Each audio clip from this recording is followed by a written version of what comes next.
Muy buenos días, muy buenos días. Hola, ¿cómo está, doctor Juan? Muy buenos días. Bienvenidos todos, todas las personas que están en este momento ingresando a nuestro seminario web. Ya son las 9 de la mañana y poco a poco se van a ir conectando más asistentes. Ya vemos que estamos aquí ya con un grupo de participantes. De nuevo les damos la bienvenida.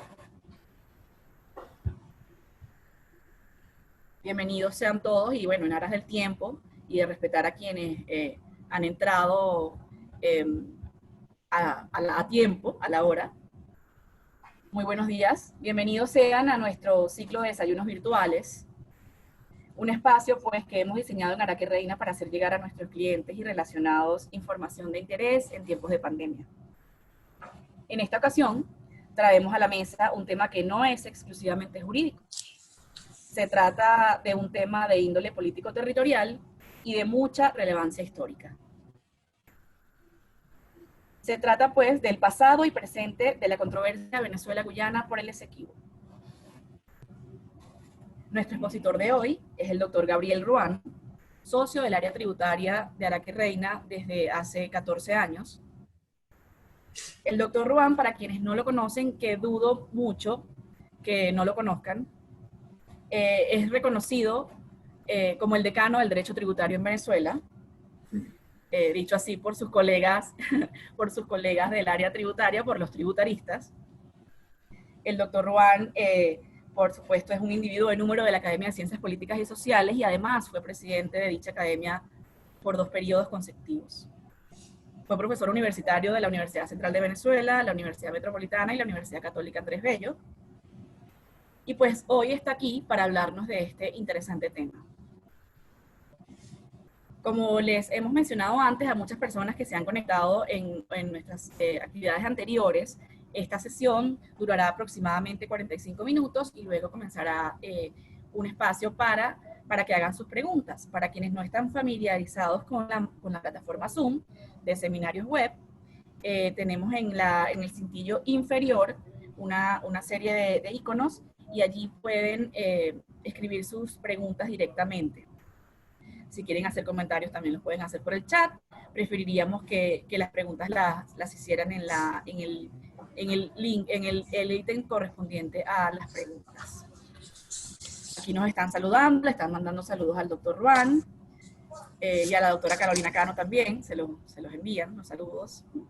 Y bueno, sin más que agregar y agradeciendo a todos los presentes y a todas las personas que están conectadas con nosotros actualmente, seguramente se van a ir conectando conforme avance la sesión, pero pues vamos a dar inicio de una vez y les voy a dejar pues con el doctor Ruán para que pues nos pueda comenzar a hablar sobre el tema. Muy buenos días, queridos amigos, apreciado público en general. Hoy nos toca hablar de un tema general, de interés nacional.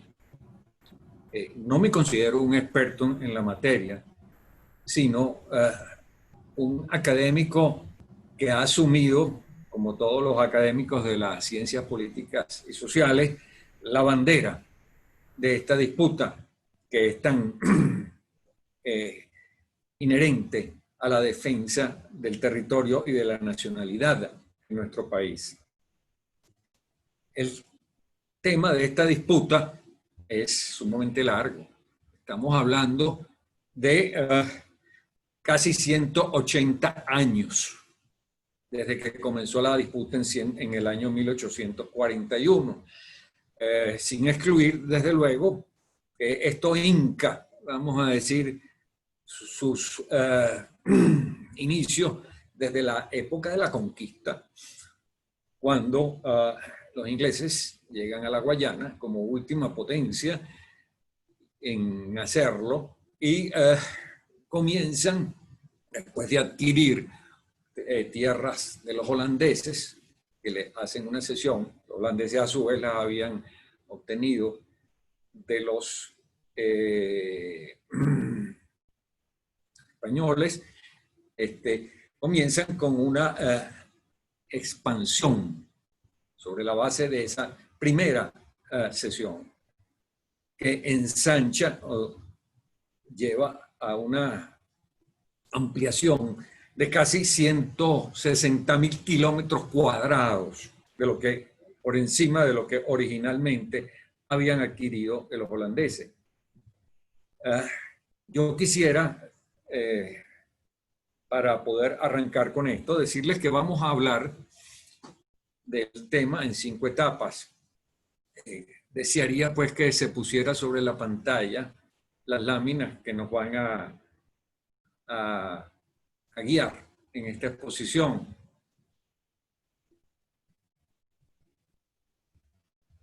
¿Dónde están las láminas?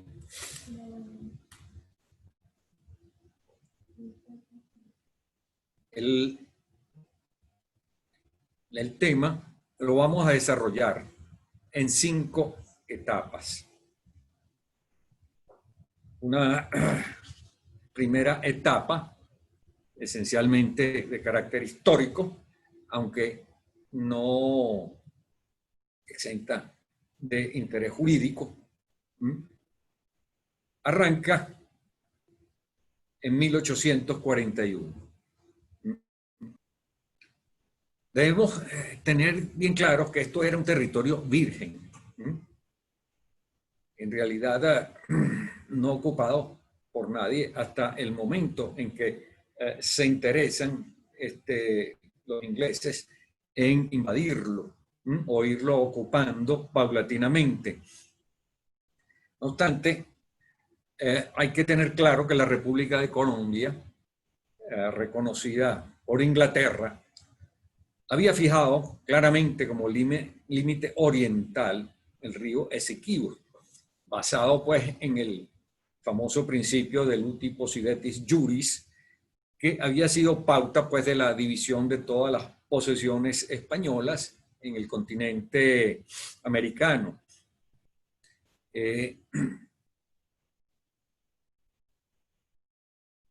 Hay un hecho que pudiera tener interés, que fue un decreto dictado en el año 1817 por el Libertador, que se refería a la departamentalización de la Guayana, dividiendo al Orinoco en 3 grandes departamentos.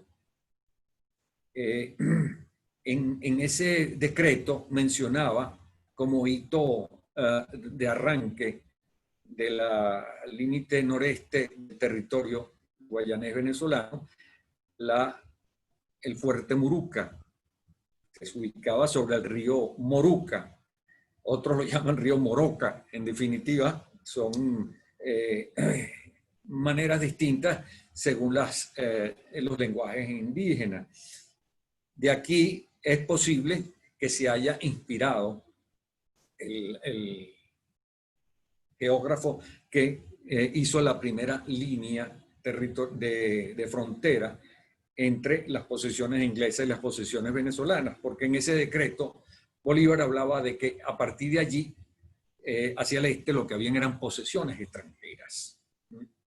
Sin embargo, está muy claro que la República de Colombia, con su constitución de 1821, había establecido claramente el límite oriental basado pues en el río Esequibo.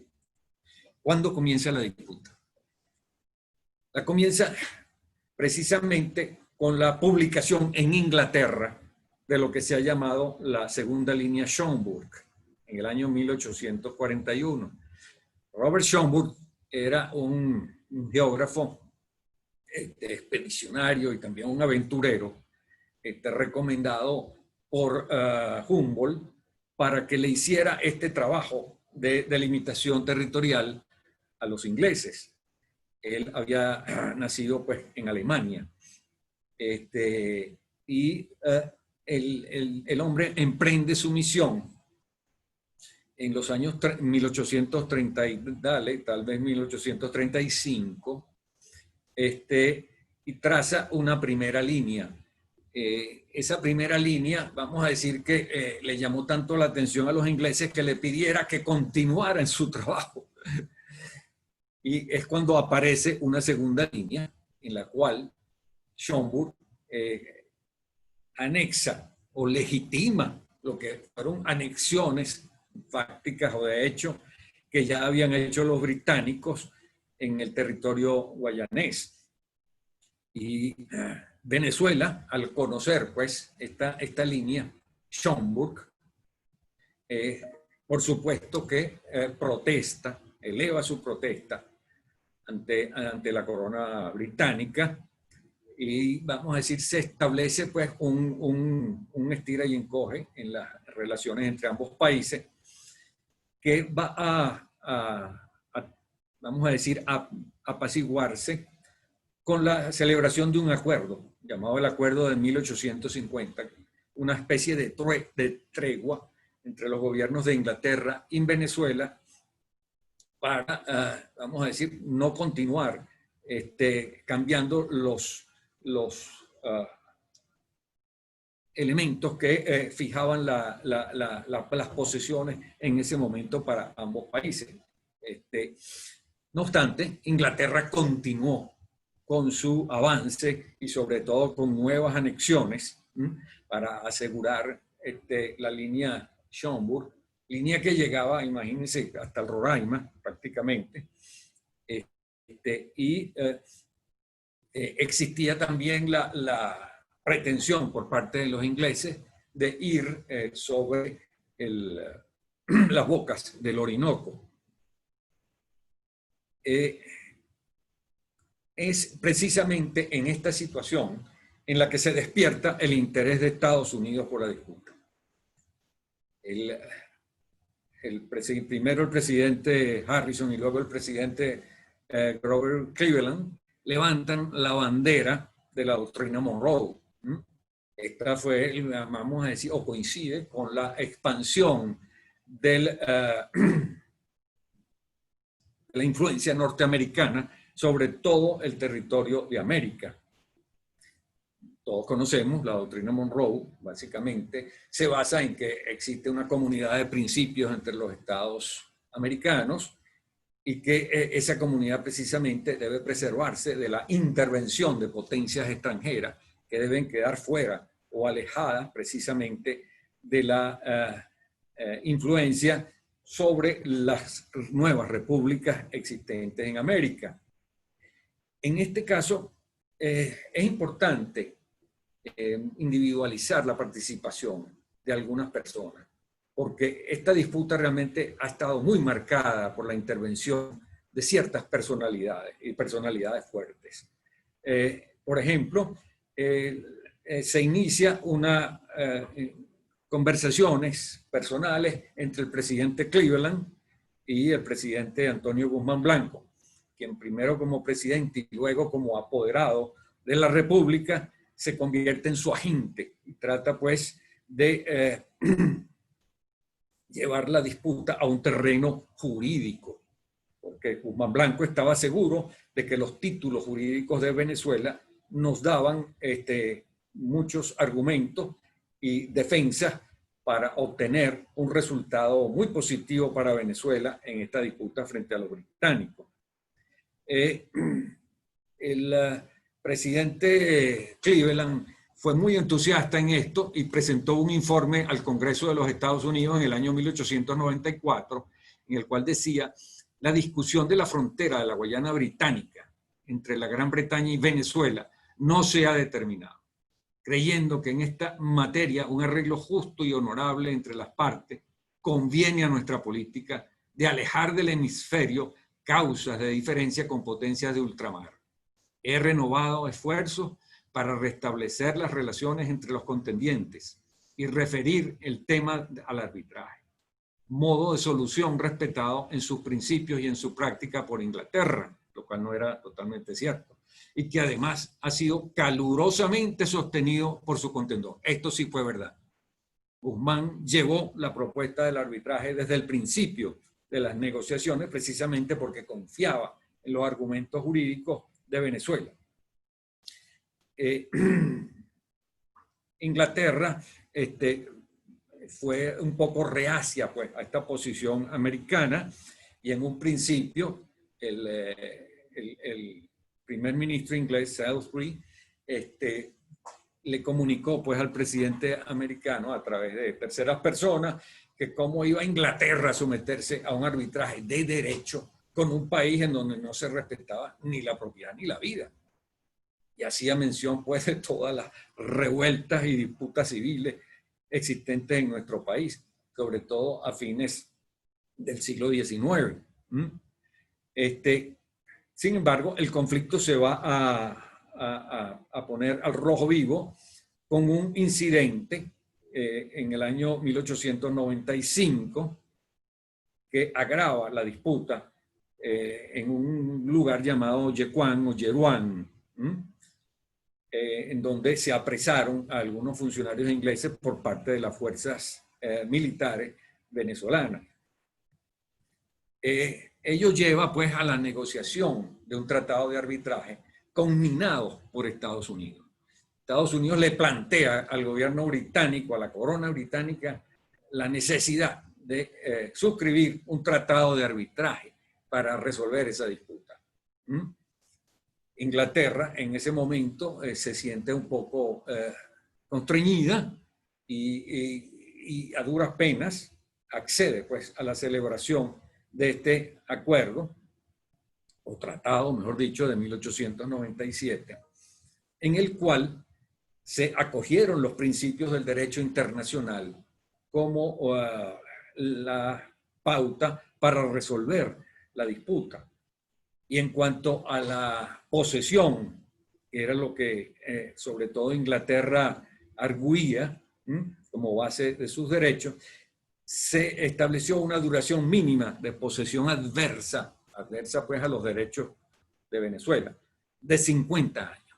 O sea que si Inglaterra no tenía los 50 años, pues no se tomaba en cuenta la posesión sobre esos territorios. Esto, como veremos, va a ser bastante tergiversado a lo largo del procedimiento. Desde luego que se acogía la igualdad de las partes y se establecía un procedimiento a seguir en el cual pues todos los representantes de las partes presentarían las pruebas. Se integra un tribunal arbitral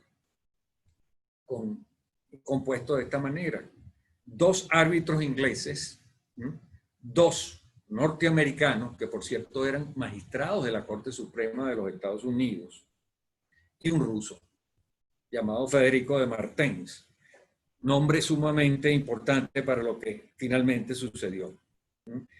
La defensa de Venezuela fue asumida por el expresidente Benjamin Harrison.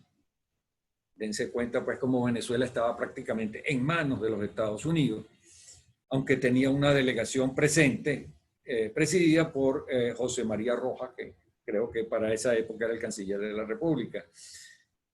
Y fue secretario del tribunal el joven abogado Severo Mallet Prevost, que como veremos va a cumplir una función muy importante más adelante.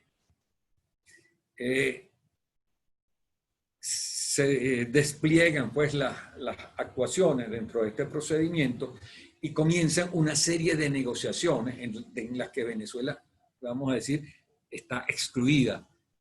Negociaciones entre Estados Unidos, Gran Bretaña y Rusia, representada por el juez o el árbitro Federico de Martens. Se dice, y fue una de las cosas a las que hizo alusión el testimonio posterior de Severo Mallet Prevost, pero no solamente este testimonio, también hay otras cartas cruzadas entre distintos funcionarios en las cuales se hacía mención de esta circunstancia, o sea, de una negociación entre los ingleses y los rusos, para que a cambio de algunas ventajas concedidas por Inglaterra a Rusia, el presidente del tribunal, el señor Federico de Martens, procedía entonces a hacer una propuesta en la cual desde luego favorecía políticamente a Inglaterra. concediéndole la posesión de todas las tierras que estaban en disputa, o sea, reconociendo la línea de frontera trazada originalmente por Robert Schomburg. Incluso se discutía sobre las bocas del Orinoco, qué hacer con ellas. Allí fue cuando Estados Unidos puso el parado y dijo que eso era intocable y que eso quedaría siempre bajo la soberanía venezolana. Se produjeron entonces los acuerdos entre los árbitros, acuerdos totalmente políticos. O sea que aquello del arbitraje de derecho prácticamente quedó puesto a un lado y se cayó en una actuación de arbitraje de árbitros arbitradores, como se dice doctrinalmente. Resolvieron de acuerdo al mejor criterio de carácter político y sobre todo en beneficio de una de las partes, como era la Gran Bretaña. ¿Qué se logró para Venezuela? La preservación de los derechos exclusivos sobre las bocas del río Orinoco y de la salida al Océano Atlántico, que era básicamente el punto de honor de Estados Unidos en la disputa. Pero el laudo en sí, dictado en el 3 de octubre de 1899, en un ambiente sumamente contrario a los intereses de Venezuela. Venezuela en ese momento era un estado fallido y además sufriendo un gran vacío de poder. No solamente estaba la caída de los precios del café, que había sido lo que había mantenido la República prácticamente desde su inicio, sino las guerras intestinas, donde había habido por lo menos 2 o 3 revoluciones sumamente sangrientas. La deuda externa del país era insoportable, que venía desde la independencia, y a ellos se habían sumado todas las deudas por la construcción de los ferrocarriles y otras posteriores de refinanciamiento con bancos alemanes. Venezuela no tenía crédito internacional. Y para colmo de males, en el año del laudo, el presidente Ignacio Andrade huye del país. O sea que estábamos en una posición realmente de indefensión. Guzmán había sido retirado de la disputa por todos sus roces con los presidentes, sobre todo con los presidentes Rojas y Andueza Palacios, que le habían retirado todos los poderes y representaciones. Él, desde luego, que continuaba muy interesado en la disputa, pero ya como una persona simplemente amiga de los funcionarios del gobierno norteamericano. En 1903, a pesar de esta gran desilusión, se da ejecución al laudo en materia de reconocimiento físico, pues, de los límites territoriales. Decae la fuerza de la disputa por muchos años, aunque Venezuela continuó sosteniendo la nulidad del laudo y se negó siempre a admitir la jurisdicción de tribunales internacionales para resolver sus disputas territoriales, sobre todo después de no solo de este fracaso, sino del fracaso que había sufrido con el laudo de la reina de España en el año 1891, que había privado a Venezuela de gran parte de sus posesiones en el lado occidental, sobre todo en la Guayana, en la península de La Guajira. Podemos así cerrar esta primera parte y iniciar una segunda etapa.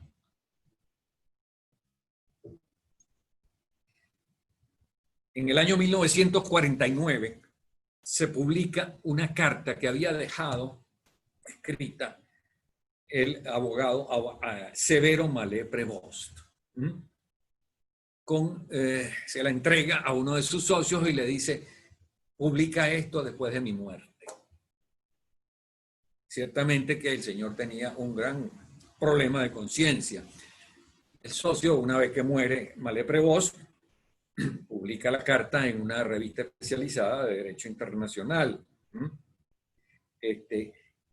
No hay duda de que en esta carta, en la cual se describe todas las manipulaciones que se hicieron tras bastidores para el arreglo entre los americanos, los británicos y el ruso, que en realidad representaba el gobierno ruso porque era más político que jurídico, llevaban a este árbitro a considerar que realmente el laudo había sido nulo y que se había apartado totalmente del derecho y que si se hubiera respetado el derecho, Venezuela hubiera obtenido un resultado muy positivo en la disputa.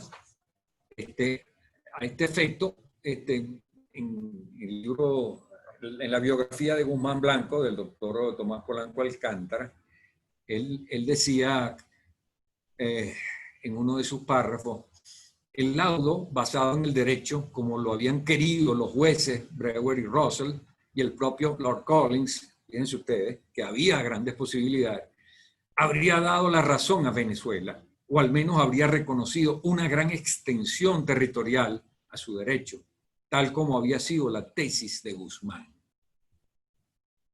O sea, es claro pues que Venezuela tenía, y creo que sigue teniendo, grandes títulos jurídicos para ir al fondo de esta disputa, a pesar de todas las situaciones adversas que han venido desmejorando su posición jurídica frente a esta disputa.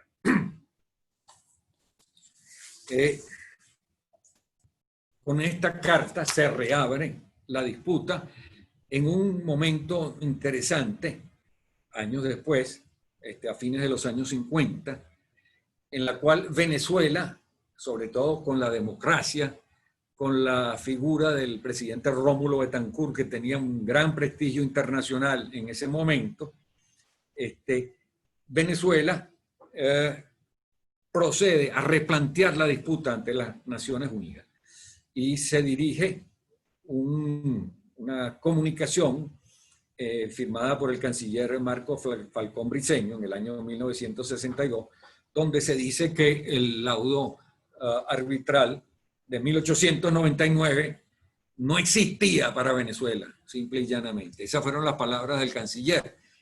Y que Venezuela, en aras pues, de facilitar el proceso de descolonización que paralelamente se estaba produciendo, y que se vería obstaculizado precisamente por esta disputa territorial, proponía pues un acuerdo de solución práctica de la controversia.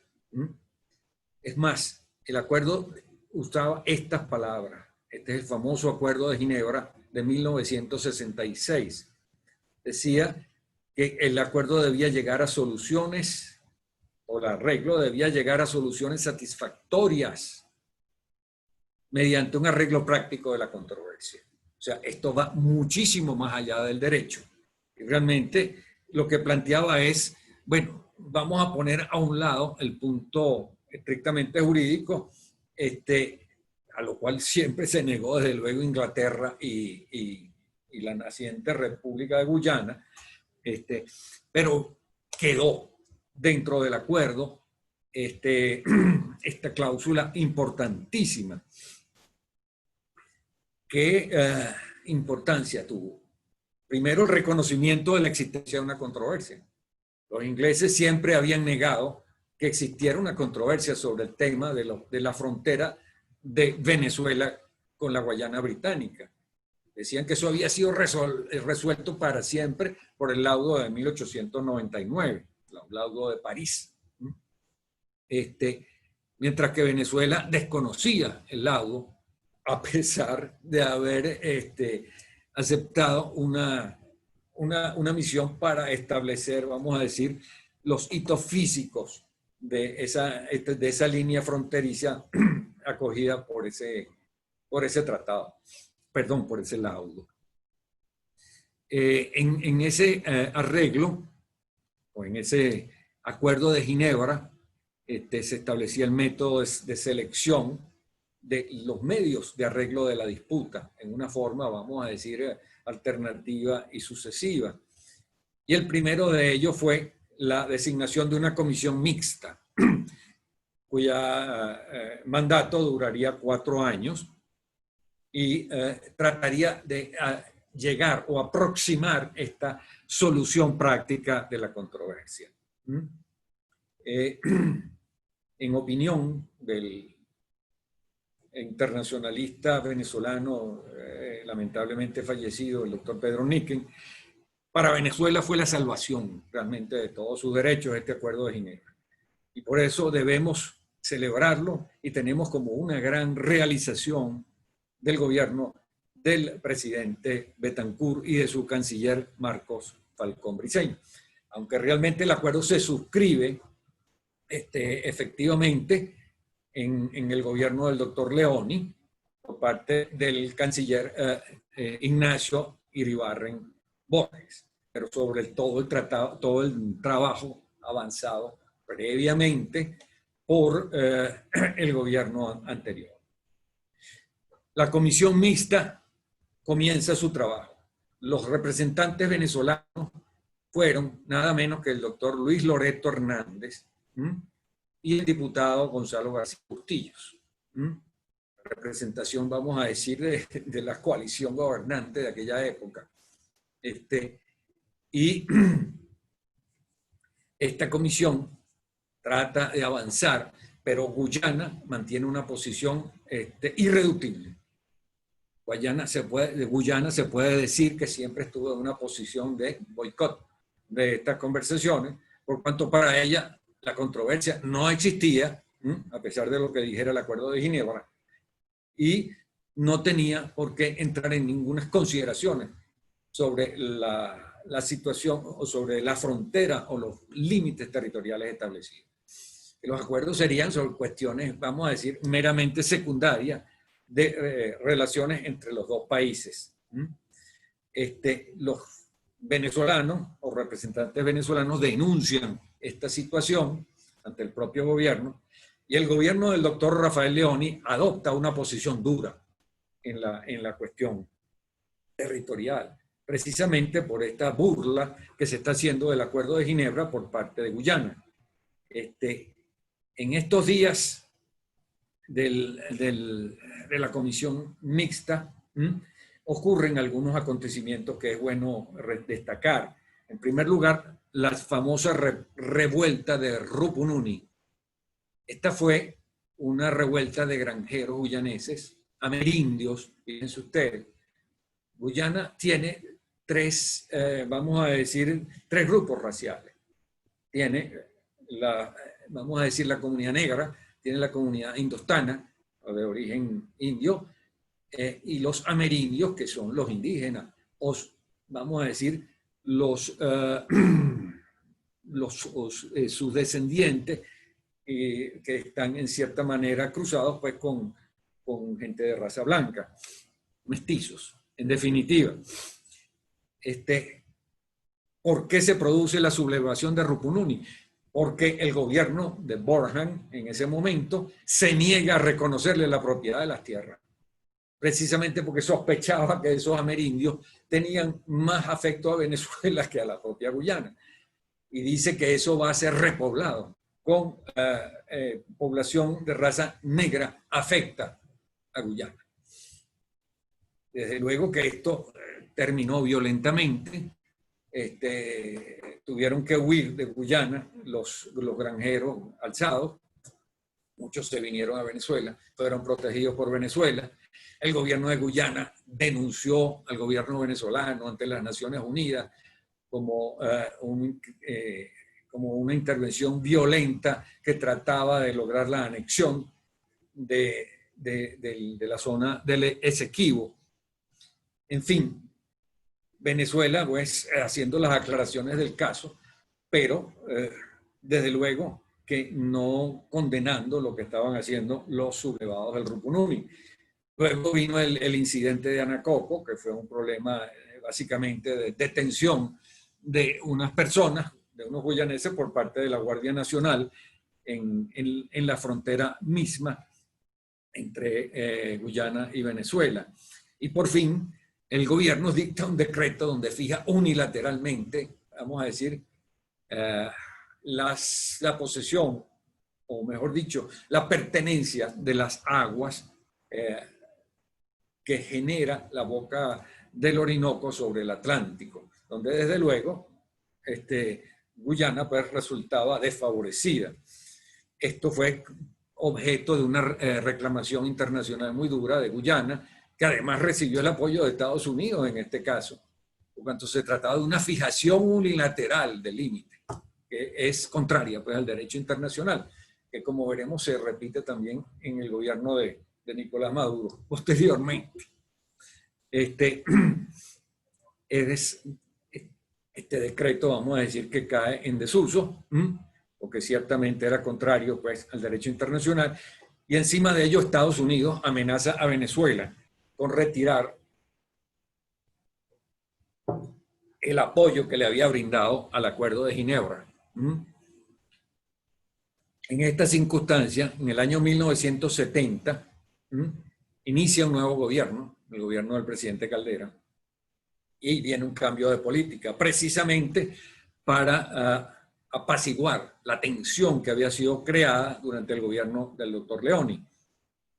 Se discute y aprueba lo que se ha llamado el Protocolo de Puerto España. ¿En qué consistía el Protocolo de Puerto España? En suspender la controversia o la discusión de la controversia por 12 años, a fin de bajar la tensión y proceder a negociaciones secretas. Negociaciones que fueron todas fallidas, desde luego, porque la posición de Guyana tuvo una muy leve modificación en esta época. Se justificó este protocolo con la búsqueda de penetración en la comunidad afrocaribe de naciones, que todos eran angloparlantes. Y como sabemos, Venezuela nunca ha tenido acogida en sus pretensiones territoriales frente a ese conjunto de países excolonias británicas. Se buscaba entonces restablecer el comercio con todas ellas y buscar un acercamiento. Otros decían que lo que se buscaba era buscar el arreglo con Colombia y no tener dos frentes paralelos. Me parece que mucho más importante fue la política de penetración en el Caribe angloparlante.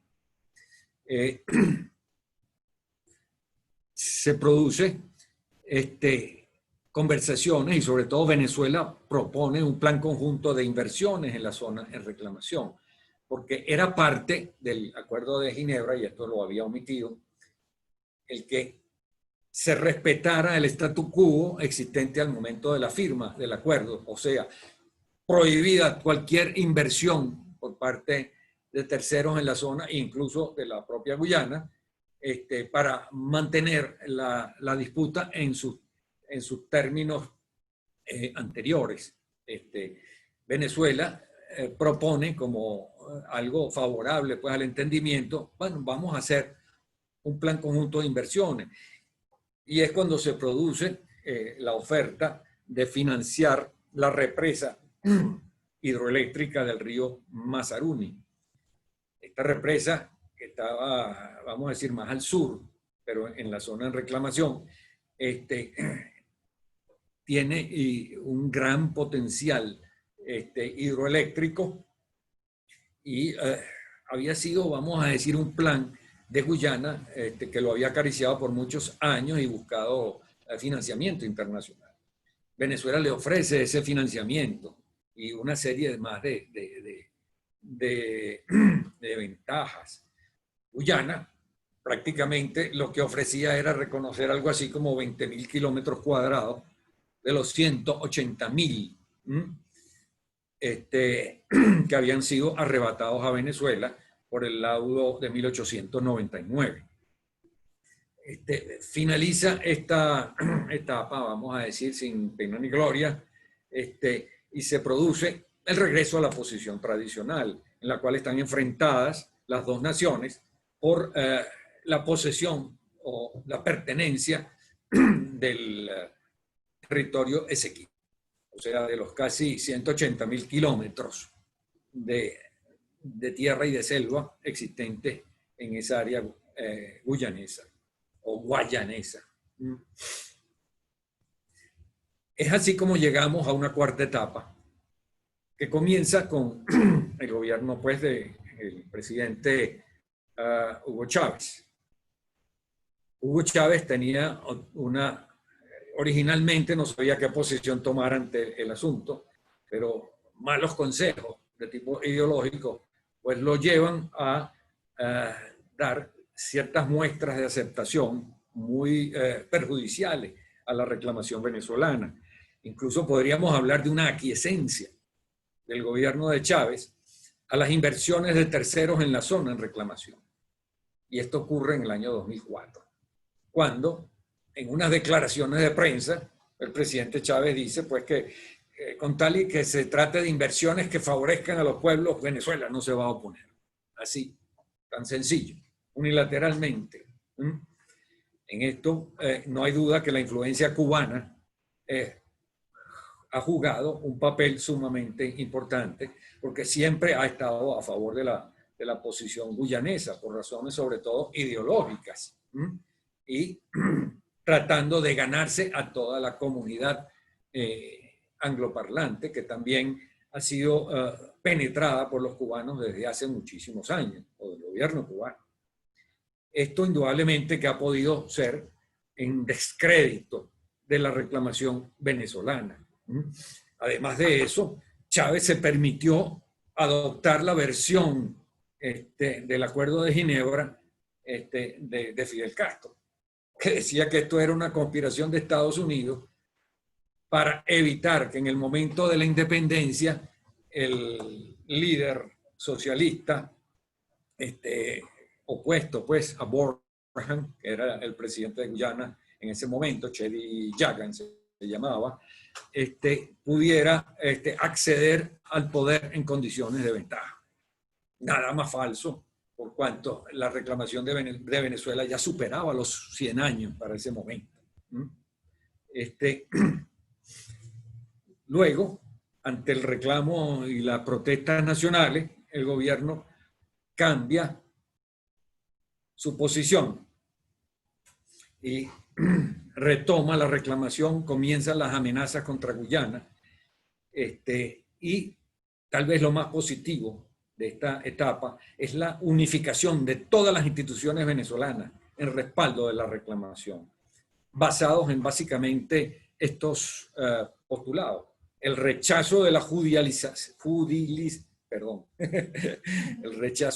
judicialización de la disputa, o sea, el sometimiento a tribunales internacionales, precisamente por la amarga experiencia, la nulidad del laudo de 1899, por tantas cosas que se han descubierto, la incompetencia de la Corte Interamericana de Justicia, porque Venezuela nunca ha reconocido su jurisdicción para entrar en conocimiento de este asunto, y sobre todo porque el Acuerdo de Ginebra planteaba una solución satisfactoria mediante un arreglo práctico de la controversia.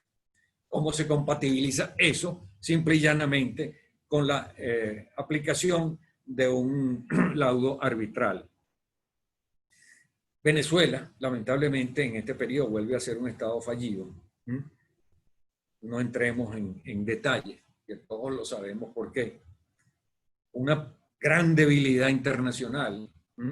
No tenemos prácticamente apoyo de ninguna nación occidental en esta disputa, en este momento, y estamos en un gran aislamiento político.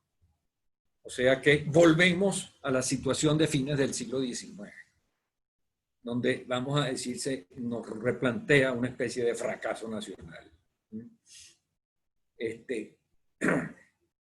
muy importante destacar en esta etapa el fracaso de los buenos oficios, porque se siguió durante esta etapa, tal vez no lo había mencionado, la política de nombrar buenos oficiantes, y esto lo hacía el secretario general de Naciones Unidas, de acuerdo con el Acuerdo de Ginebra, pero previo acuerdo de las partes.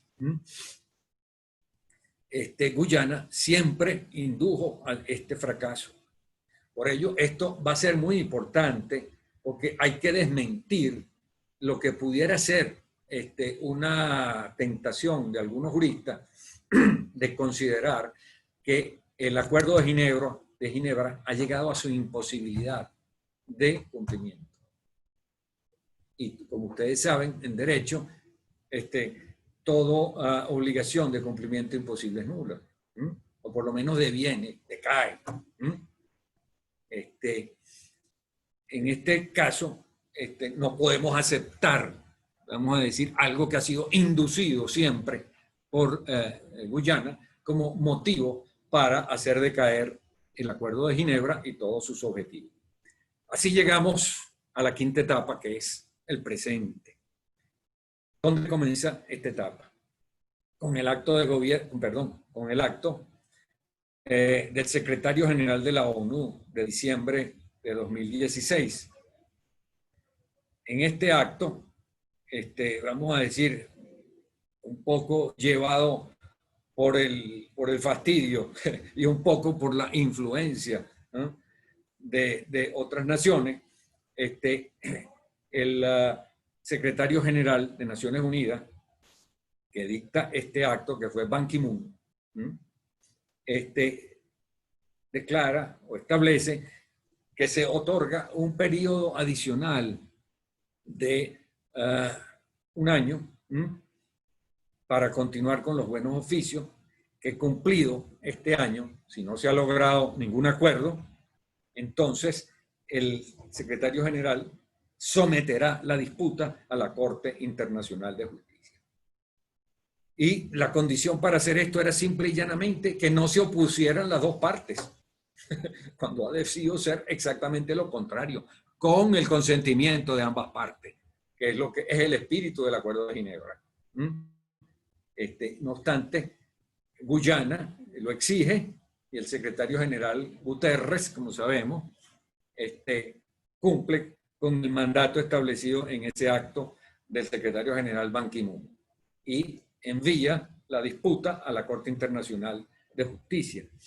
Esto indudablemente es un sometimiento judicial unilateral de la disputa por decisión del secretario general de la ONU, lo cual no es el espíritu del Acuerdo de Ginebra, a pesar de que los guyaneses hayan sostenido que el Acuerdo de Ginebra ha tenido modificaciones, precisamente por el comportamiento de las partes. Aquí lo que hay es una verdadera violación de ese acuerdo,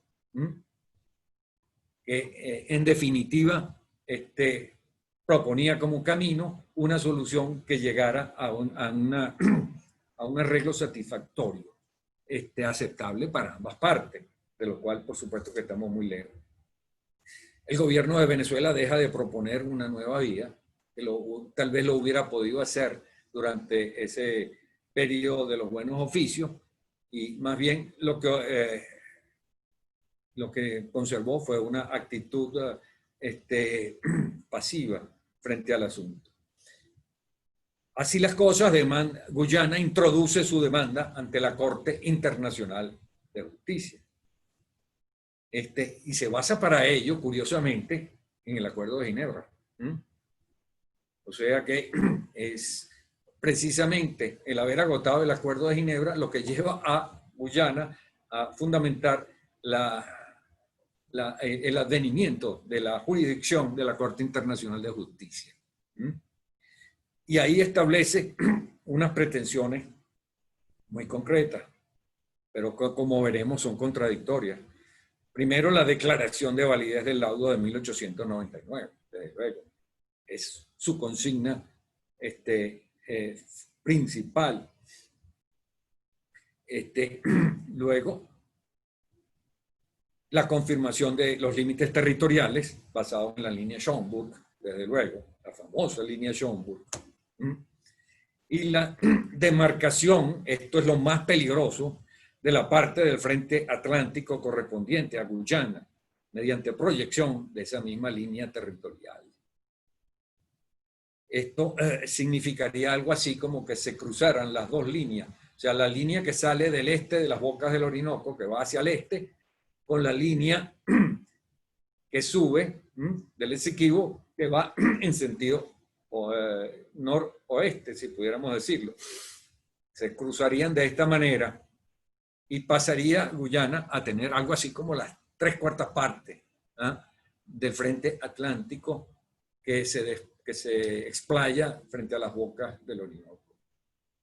Esto precisamente es lo más grave y la situación más peligrosa que está planteada en este momento.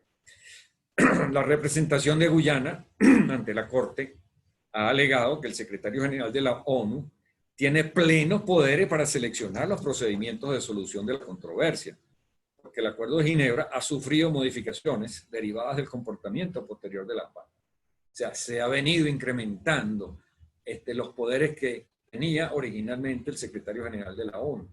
No obstante que el Acuerdo de Ginebra lo que decía era que se buscara la intervención de un organismo internacional para facilitar la resolución de la disputa. El gobierno venezolano, ante esta situación, se ha negado a comparecer ante la Corte para oponer sus defensas. Pues es un modo de conocer la jurisdicción de la Corte en el caso. A mi manera de ver es una posición meramente política, criticada pues por todos los abogados venezolanos, quienes hemos insistido en la necesidad de que Venezuela comparezca ante esa Corte y precisamente oponga la excepción de falta de jurisdicción de ese tribunal sobre la disputa. Creemos que lo que plantea el gobierno venezolano es algo así como desconocer la legalidad internacional y apoyarse, vamos a decir, en potencias extracontinentales para sostener o continuar sosteniendo sus posiciones e incluso llegar al desconocimiento de lo que decida la Corte Internacional de Justicia si acaso fuera desfavorable a sus intereses.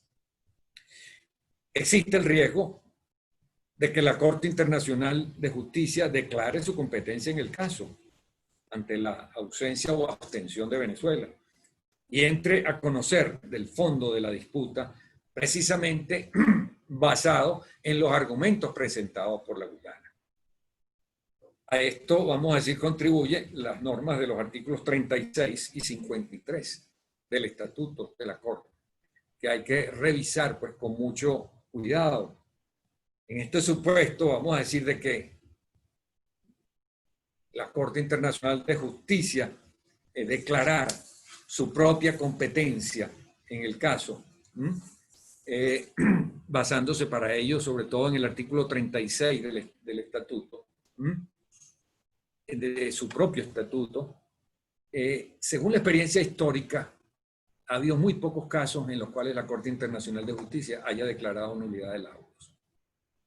Hay un caso famosísimo que prácticamente se levanta así como una bandera, que es un caso entre Grecia y Turquía por una disputa sobre las aguas del mar Egeo. En ese caso, Turquía, como Venezuela ahora, se negó a comparecer ante la Corte Internacional de Justicia. Y, curiosamente, la Corte Internacional de Justicia se declaró incompetente para conocer el caso. O sea, declinó por falta de jurisdicción, que era la posición de los turcos. ¿Que Venezuela pueda obtener el mismo resultado? Bueno, está por verse, ¿no? En todo caso, es algo que amerita un gran esfuerzo que aparentemente desde un punto jurídico el gobierno por lo menos no está haciendo. El gobierno solo se está basando en posiciones de tipo político. ¿Qué debemos hacer? Debemos prepararnos sin duda para afrontar este proceso. En primer lugar, frente a la posible denuncia de aquiescencia de Chávez, se ha hablado de una distinción entre actos jurídicos y actos diplomáticos, que fue manejada, por cierto, en el conflicto reciente entre Chile y Bolivia. En pocas palabras, que pueden haber actos de las autoridades y gobernantes de los países en disputa que, a pesar de dar ciertas ventajas al contrario, no generen efectos jurídicos. Se podría decir que Chávez simple y llanamente lo que buscaba era que no se impidiera inversiones de tipo binacional o que favorecieran a todo el continente. Pudiera ser catalogado como un acto diplomático, desde luego que es algo sumamente difícil de establecer, pero al menos el reconocimiento de Chávez no se extiende a todos los aspectos de la disputa, sino a ese en particular, de las inversiones de terceros en la zona de conflicto. Hay que concentrarse, desde luego, en la negación de competencia de la Corte Interamericana de Justicia y debe ser el objetivo principal en esta etapa no solo del gobierno, sino de toda la nación y de todas las instituciones. Lamentablemente, según el Estatuto de la Corte Internacional de Justicia, solo los estados o sus representantes pueden participar en la disputa. Creemos que ni siquiera a un presidente interino, habiendo pues un presidente reconocido formalmente por la Organización de Naciones Unidas, pueda tener la intervención que se pudiera requerir para oponer formalmente la excepción. No obstante, saben ustedes que la Asamblea Nacional, en repetidos pronunciamientos, ha declarado la posición de Venezuela y ha dicho que no reconoce la jurisdicción de la Corte Internacional de Justicia para conocer del caso. Alternativa si hay declaración de competencia. Puede ser que la Corte se declare competente. Entraríamos a discutir el fondo. Y en este caso, no solamente deberíamos rescatar todos los argumentos jurídicos que tiene Venezuela para afrontar esta disputa y que estaban incólumes precisamente antes de que se produjera el célebre laudo de 1899, sino que esto debe ser complementado con iniciativas procesales. Por ejemplo, hay que contrademandar. Venezuela debería plantear una demanda también a Guyana por violación del Acuerdo de Ginebra. Y en esta violación se debe incluir como codemandado a Inglaterra, porque precisamente fue Inglaterra la que firmó, o la principal firmante, por el lado opuesto a Venezuela, del Acuerdo de Ginebra. Y ella es responsable porque la firma de ese acuerdo fue la garantía de que Venezuela aceptaría plenamente la independencia del nuevo Estado o país que se descolonizaba.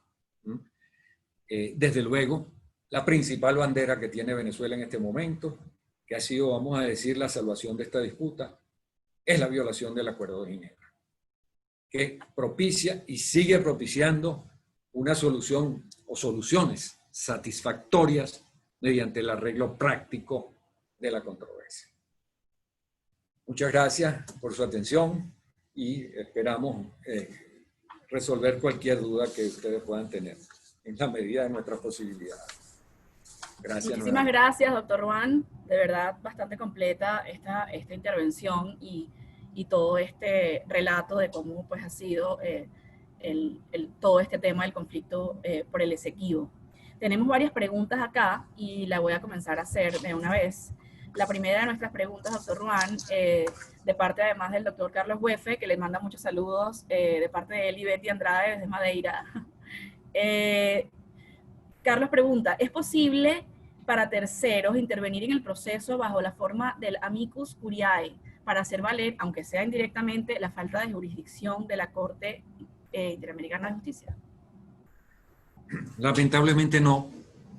Ya es algo que ha sido esclarecido en muchas discusiones con expertos en materia internacional y sobre todo que han intervenido pues, en procesos internacionales.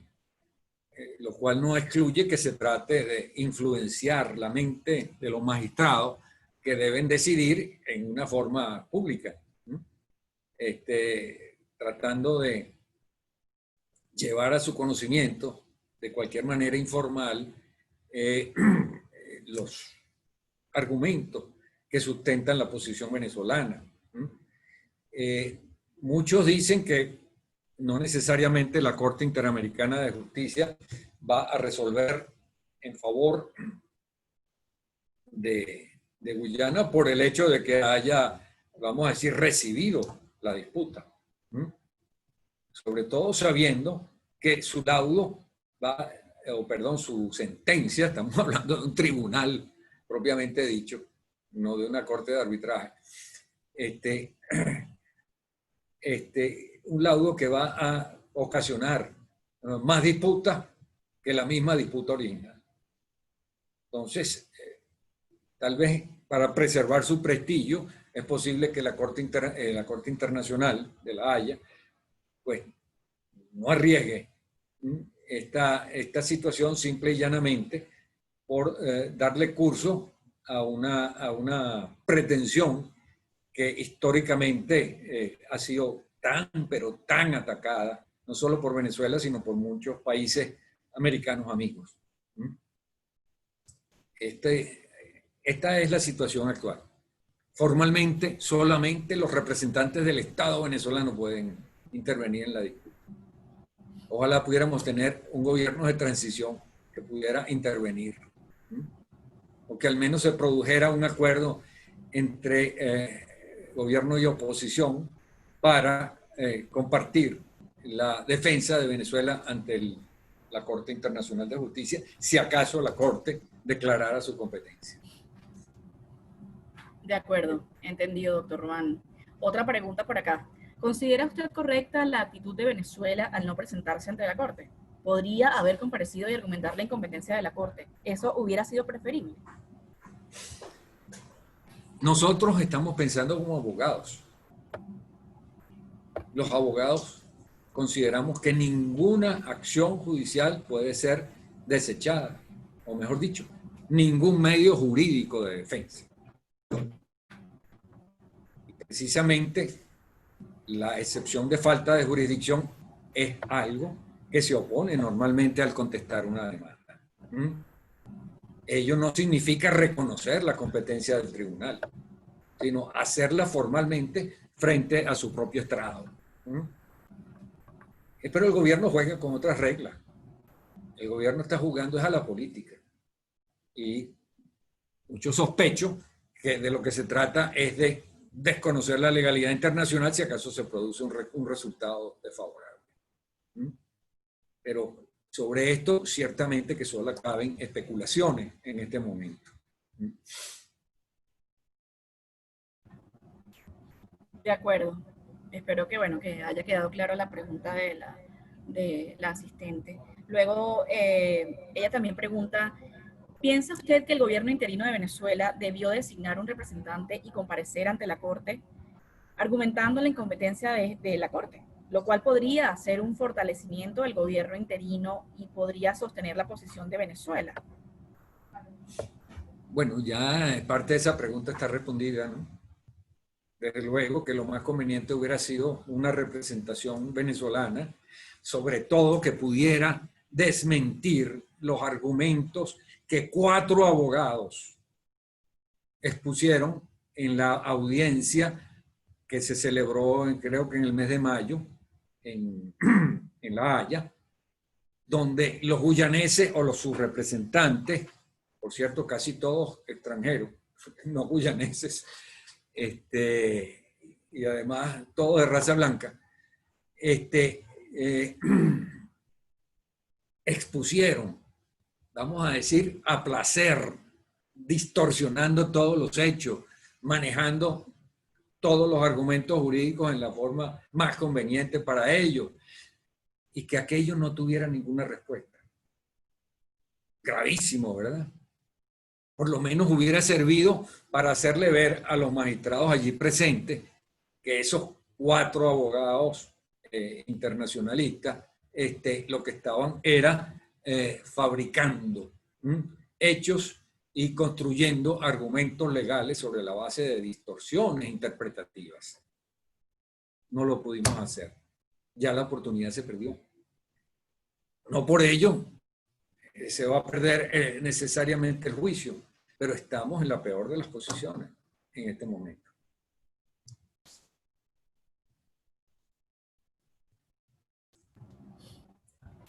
Vale, doctor Ron, de acuerdo. Otra pregunta acá que está en el listado del chat. Doctor Ron, los múltiples reconocimientos del gobierno interino, sobre todo la última en el caso del oro del Banco de Inglaterra, cambian en algo la legitimación del gobierno en este asunto? La verdad es que creo no haber escuchado bien la última parte de la pregunta. ¿Podrías repetirla? Sí, le repito la pregunta.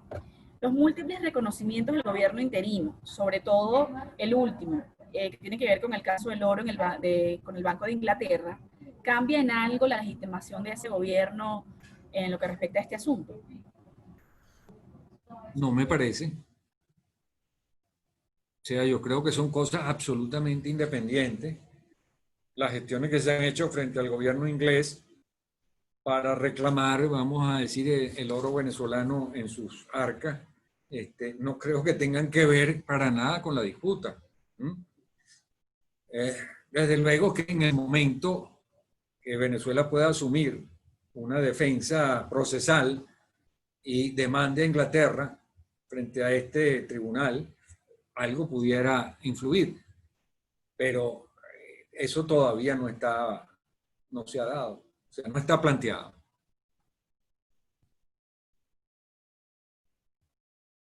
No sé si eso responde la pregunta de la Bueno, participante. podemos esperar que el participante, si le da tiempo, nos diga si le quedó respondida su interrogante. Doctor Ruan, más que una pregunta, por acá le hacen un comentario y aparte de felicitarlo por tan excelente exposición, muy didáctica y al mismo tiempo que nos hace reflexionar sobre los altibajos de la reclamación por parte de Venezuela. Esto es un comentario, como le decía. Bueno, Algo muchas gracias. puede responder al respecto. Esto es parte de una misión que nos hemos propuesto todos los académicos, que es divulgar la posición venezolana, sus argumentos y sobre todo la necesidad de actuar unidos todos los venezolanos frente a este despojo. Eso sería mi respuesta. Sin duda creo que nos queda claro ese punto, doctor Juan. De verdad que muchísimas gracias por traer a la mesa este tema de tanta importancia histórica. Muchísimas gracias a los asistentes que pues tuvieron tiempo de acompañarnos con un café virtual en esta mañana. Les reiteramos que seguimos en estas actividades en la medida de nuestras posibilidades y que la situación, por supuesto, nos lo permita. Gracias al doctor Ruan, por supuesto. De verdad que ha sido una excelente exposición. Y les dejamos en nuestras redes sociales para hacer comentarios o preguntas. Además, tendremos en nuestro canal de YouTube esta exposición pronto.